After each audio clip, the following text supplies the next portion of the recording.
YCP ప్రభుత్వ అసమర్థతతో పడకేసిన Polavaram project పనులను ముఖ్యమంత్రి చంద్రబాబు సారథ్యంలో జవసత్వాలు రానున్నాయి.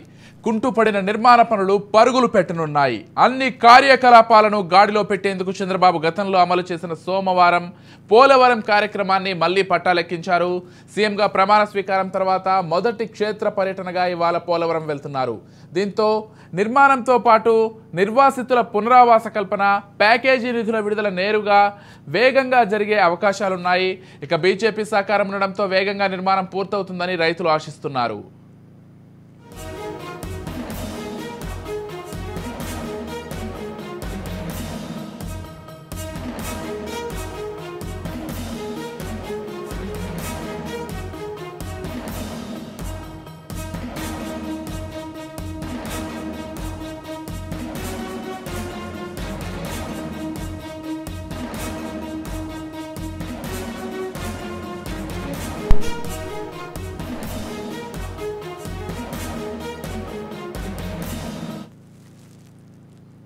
సీఎం చంద్రబాబు ఇవాళ ఉదయం 11 గంటలకు ఉండవల్లి నుంచి హెలికాప్టర్లో బయలుదేరి 11 గంటల 45 నిమిషాలకి పోలవరం ప్రాజెక్టు వద్దకు చేరుకుంటారు. మంత్రులు, అధికారులు, ప్రజాప్రతినిధులను కలుస్తారు.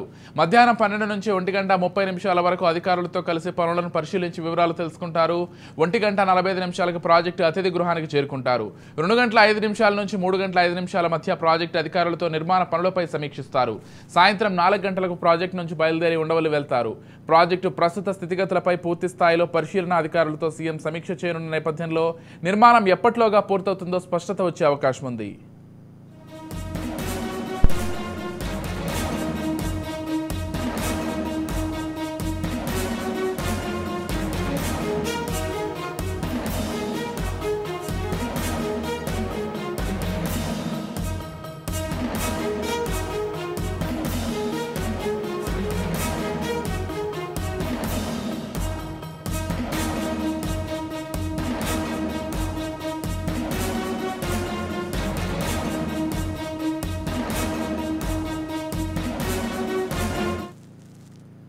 గత టీడీపీ పాలనలో పోలవరం ప్రగతి పరుగులు పెట్టింది.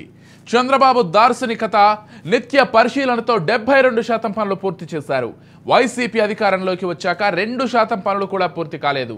ప్రధాన dam, coffer dam, diaphragm wall వంటి కట్టడాలను సంరక్షించడంలోనే విఫలమయ్యారు. మళ్లీ చంద్రబాబు సీఎం కావడంతో ప్రాజెక్టు నిర్మాణంపై రాష్ట్ర ప్రజలు ఆశలు చిగురిస్తున్నాయి. నిర్మాణం పూర్తి చేయడం ఆయన వల్లే సాధ్యమవుతుందన్న అభిప్రాయాలు వ్యక్తమవుతున్నాయి. ప్రాజెక్టు వేగంగా పూర్తి చేస్తే ఏలూరు జిల్లాలోని 17 మండలాలు, రాష్ట్రంలోని 54 మండలాలు